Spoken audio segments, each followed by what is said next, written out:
And I can't figure out, why is there a gag order in this case that Wendy can't talk about her circumstances? Why is the judge doing it? That aside, there is something that's even way, way bigger. He said, nobody that I deal with, nobody that I know is gonna do anything with y'all, no business at all. We've reached one of those quiet moments in Hollywood where the real stories aren't splashed across headlines. They're whispered in private texts, buried in legal filings, and passed along by people who've decided they can't stay silent anymore. The name at the center of it all isn't some fringe figure. It's Sean Diddy Combs, a man whose influence shaped an era of music, whose parties were the stuff of legend, and whose personal life has always been treated as off-limits, until now. The focus isn't just on the federal indictments or the trafficking allegations that finally landed him in custody. It's on a question that's been lingering since 2018, one that a growing number of people, including those who knew her best, are no longer willing to let fade away. What really happened to Kim Porter? The official answer was pneumonia. But the unofficial one? That's where things get complicated. And if the past few weeks have shown us anything, it's that the unofficial answers are the ones that tend to stick. When I get back to New York City, if she's on the radio station, he's talking to a radio executive. So, it started with a book, not just any book, but a 59-page memoir titled Kim's Lost Words, allegedly written by Porter herself before her passing. Released on Amazon in September 2024, it rocketed to the top of the charts the same week Diddy was indicted on federal charges of racketeering and trafficking. The timing wasn't lost on anyone. According to the publisher, a man named Chris Todd, who claims to have received Porter's flash drive from a celebrity source deep in Diddy's circle, the memoir details years of abuse, secret encounters with high-profile figures, and a chilling final message: he got me. That's not speculation. That's a direct line from the text, a woman seemingly predicting her own demise. And then there's the coroner's report, or rather, the missing coroner's report. Ed Winter, the LA County medical examiner who handled Porter's case, reportedly found toxins in her system before he was abruptly removed. Winter, a veteran who'd overseen investigations into Michael Jackson and Whitney Houston, didn't live to explain why. He passed away shortly after being pulled from the case. Coincidence? Maybe. But in a story this layered, coincidences start to feel like warnings. He broke him, let's say allegedly, but it was told by people in her camp that he broke Kim's nose on a yacht. So Cassie's story is Kim's story. Cassie's book is Kim's book. Then there's Al B. Sure, Porter's ex and father of her eldest son, Quincy. He's not mincing words. In a series of Instagram posts, he called Porter's passing a tragic incident and accused Diddy of silencing her to bury a tell all that would have exposed his private world. Parties, alleged substance-fueled gatherings, and a level of control that extended far beyond their relationship. Sure, claims Porter's devices, including a computer with her memoir drafts, vanished after her passing. He's also said he's received threats for speaking out, a detail that's hard to ignore when you consider how many people in Diddy's orbit have faced consequences for crossing him. And let's not forget Sure's own health scare, a coma, a liver transplant, a near-fatal experience he's hinted was tied to his pursuit of the truth. That's not just drama, that's a pattern. Meanwhile, the legal dominoes are falling. Diddy's federal indictment isn't just about the trafficking charges. It's about a system, a network of influence that allegedly allowed this behavior to go unchecked for decades. Very ominous signs for him, although interestingly, we haven't seen the indictments yet. There's been some time lag. I suppose it will take some time to go through all the forensic, evidence. The feds don't move on cases like this without a mountain of evidence, and the fact that they're digging this deep suggests they believe there's more to uncover. Sources familiar with the investigation say they're looking into financial records, NDAs, and even potential ties to other high-profile figures who may have been involved in, or silenced by, Diddy's operations. We're talking about a man who, for years, operated above the law, whose parties were legendary for their excess, and whose inner circle was as loyal as it was fearful. That kind of power doesn't disappear overnight. It unravels, and right now, it's unraveling fast. But here's where it gets even messier. Wendy Williams. The queen of hot takes, the woman who built a career on calling out hypocrisy, has been eerily silent until now. In a rare interview with Daily Mail, she didn't hold back. "It is about time," she said of Diddy's arrest, referencing the 2016 surveillance footage of him assaulting Cassie Ventura in a hotel hallway.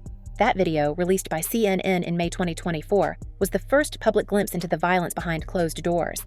But Wendy had been sounding the alarm for years.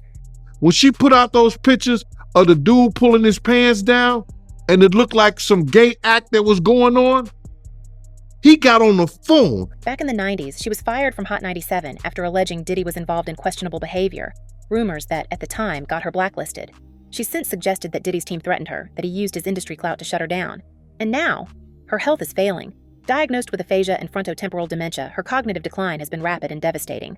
Her son, Kevin Jr., has spoken about the financial exploitation she's faced under guardianship, with court documents alleging her estate was drained from $55 million to nothing in just 2 years. The timing is impossible to ignore. Wendy was one of the first to publicly challenge Diddy. Now she's unable to speak for herself. Let's connect the dots. Kim Porter's memoir drops, detailing abuse and a final ominous text. The coroner who found toxins in her system is replaced and then passes away. Al B. Sure nearly passes after pushing for an investigation.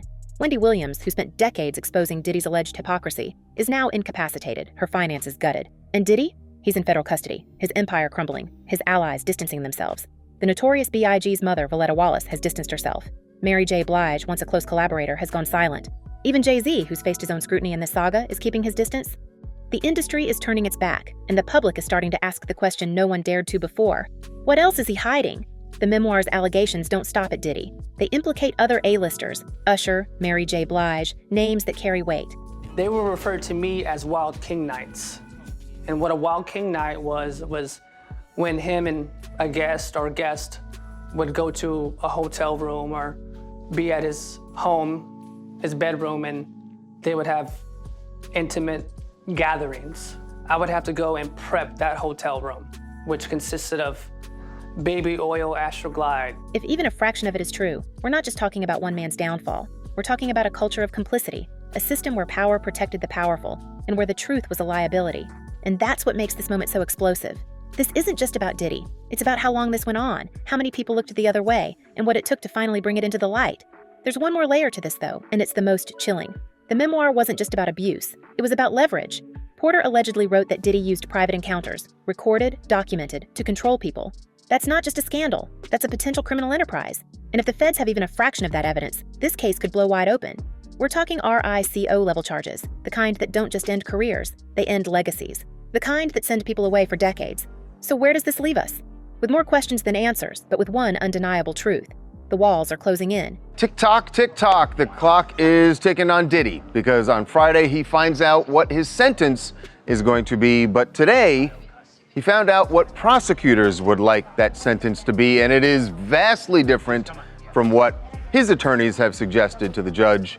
Prosecutors want him to do 11 years, just over 11 years. The people who've stayed silent for years are starting to talk. The documents are surfacing. The legal system is moving. And Diddy? He's running out of places to hide. The real question isn't whether he's guilty. It's how far the fallout will spread, and who else will get caught in it. Because if there's one thing we've learned from stories like this, it's that the first domino is never the last. And in this case, the first domino was Kim Porter. The rest? We're about to find out. The thing about power is that it doesn't just protect you, it insulates you. And when you're someone like Diddy, that insulation isn't just about money or lawyers, it's about an entire ecosystem of people who have something to lose if the truth comes out. Kim Porter's passing wasn't just a personal tragedy, it was a potential threat to that ecosystem. And if the allegations are true, then the effort to contain that threat didn't stop with her. It extended to anyone who might have known too much, anyone who could have corroborated her claims, anyone who might have been tempted to talk. That's not conspiracy theory. That's how these machines operate. You don't build an empire like Diddy's without learning how to control the narrative, and control, in this case, meant making sure certain stories never saw the light of day.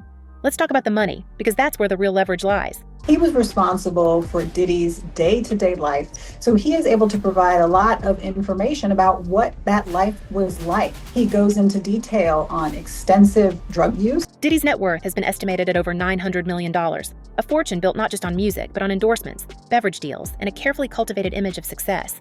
But that kind of wealth doesn't just buy luxury, it buys silence. Sources close to the industry say that for years, Diddy's team employed a network of fixers, lawyers, and PR strategists whose job wasn't just to manage his reputation, but to ensure that problematic stories disappeared before they could gain traction. We're talking about NDAs so airtight that former associates claim they couldn't even hint at what they'd seen without risking lawsuits or worse. And it wasn't just about his personal behavior. The allegations in Kim Porter's memoir, if true, suggest that some of the biggest names in entertainment were caught up in his world, whether they wanted to be or not. That's the kind of information that doesn't just embarrass, it destroys careers. So when Porter's memoir surfaced, it wasn't just Diddy who had something to lose, it was an entire industry. And then there's the question of who else might have been involved. The memoir allegedly names names: Usher, Mary J. Blige, others whose careers have thrived under Diddy's umbrella. If even a fraction of those claims are substantiated, we're not just looking at one man's downfall, we're looking at a domino effect that could take down some of the most powerful figures in music. That's why the stakes are so high. That's why the pushback has been so aggressive, and that's why the people who've dared to speak out, like Al B. Sure, have faced such intense retaliation. Sure, hasn't just been vocal about Porter's passing, he's been explicit about the dangers of crossing Diddy. In his Instagram posts, he didn't just call for an investigation, he warned that others in the industry knew exactly what had happened and were staying silent to protect themselves. That's not just a call for justice, it's a confession that the system is rigged, and if Shore's claims about his own health scares are true, if his coma and liver transplant were really tied to his pursuit of the truth, then we're not just talking about threats, we're talking about consequences. But here's the thing about systems like this, they're only as strong as the silence they can enforce. There is a partial verdict in the Diddy case after 2 days. The jury has reached unanimous decisions on 4 of the 5 counts. The problem is that 5th count means that we don't get to find out what the verdicts are on the other 4 because they are hung up on... And right now, that silence is cracking. The federal indictment against Diddy isn't just about the charges he's facing, it's about the doors those charges might open. Legal experts say that if prosecutors can prove a pattern of coercion, of using money and influence to suppress evidence, then this case could expand far beyond one man. We're talking about potential RICO charges, about a conspiracy that might have involved lawyers, managers, even other artists who turned a blind eye in exchange for their own protection.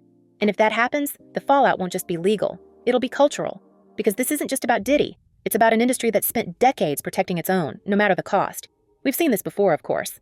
The Weinstein scandal, the R. Kelly trial, the downfall of powerful men who thought they were untouchable. But what makes this different is the sheer scale of Diddy's reach. This isn't just about one predator. It's about a culture that allowed it, that profited from it, that looked the other way because the alternative was too dangerous. And now, with the feds digging deeper, with more witnesses reportedly coming forward, the question isn't just about what Diddy did, it's about who helped him do it, who covered for him, who stayed silent when they could have spoken up. Because in the end, that's what makes these stories so devastating. Not just the actions of one man, but the complicity of everyone around him. And let's not forget the media's role in all of this. Let's talk about the filth that's starting to come out in the early days of the Diddy trial. This, of course, is P. Diddy. Surprise, surprise, he's a creep. Surprise, surprise, he's done horrible things. For years, outlets treated Diddy with kid gloves, focusing on his success, his parties, his larger-than-life persona. The few who dared to ask tough questions, like Wendy Williams, found themselves blacklisted, their careers threatened. Wendy's firing from Hot 97 wasn't just about one controversial remark. It was a message to everyone else. This is what happens when you cross the line. And now, with her health in decline and her finances allegedly drained, it's hard not to see a connection. The same system that protected Diddy for years is the one that silenced his critics. The same power that built his empire is the one that kept the truth buried. But here's the irony. That power is slipping. The indictments, the memoir, the growing list of accusers, they're all signs that the insulation is wearing thin. And when that happens, the fall isn't just fast, it's catastrophic. There's one more piece to this puzzle, and it's the most unsettling. If Kim Porter's passing wasn't just a tragedy but a calculated move to silence her, then we have to ask, who else is in danger? The memoir allegedly contains names, dates, details that implicate others. And if Diddy's team was willing to go to such extremes to keep Porter quiet, what's stopping them from doing the same to anyone else who knows too much? That's not just speculation. It's a pattern. Look at what happened to the coroner who found toxins in Porter's system.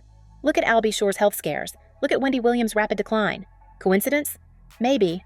But in a story this layered, coincidences start to look like warnings. And if there's one thing we've learned from scandals like this, it's that the people who know the most are often the ones who disappear first. The legal system moves slowly, but the court of public opinion moves fast. It's probably leaning towards guilt. Now, on the racketeering, I agree with you that the predicate acts may be found, but that's not all they need. There's an ultimate question. The first question on the jury verdict form is, do you find him guilty or not guilty of racketeering? Before you even get to the predicate acts, which you only get to if you find guilt, they could just be hung up on that question and say, this guy's not Tony Soprano. I am not convinced that I even want to find guilt on the act. And right now, the tide is turning. Social media is flooded with theories, with old clips resurfacing, with people connecting dots that were always there but never acknowledged. The feds might be building their case, but the public has already started rendering its verdict.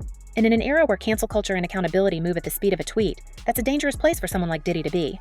Because once the narrative shifts, once the public decides you're guilty, there's no PR spin that can save you. The money, the connections, the carefully crafted image, none of it matters when the story becomes too big to contain. And this story, it's getting bigger by the day. So, where does this leave us? With more questions than answers, but with one undeniable truth. The walls are closing in. The people who've stayed silent for years are starting to talk. The documents are surfacing. The legal system is moving. And Diddy? He's running out of places to hide. The real question isn't whether he's guilty. It's how far the fallout will spread, and who else will get caught in it. Because if there's one thing we've learned from stories like this, it's that the first domino is never the last. And in this case, the first domino was Kim Porter. The rest? We're about to find out. But here's the thing we can't ignore. This isn't just about one man's downfall. It's about a system that's been exposed, a system that protected the powerful, silenced the vulnerable, and turned a blind eye to the truth. And if we've learned anything from the past few years, it's that once that system starts to crumble, there's no telling how far the damage will go. So we'll be watching, we'll be listening, and we'll be waiting for the next shoe to drop. Because in a story this big, there's always another shoe. And now, we turn to you. After everything we've uncovered, everything we've pieced together, there's one question we can't shake. If this is what we know now, what else are they still hiding? Drop your theories in the comments, because in a scandal this deep, the truth is never just one person's secret. It's everyone's. Stay sharp, stay curious, and as always, we'll see you in the next one. Because trust us, this is far from over.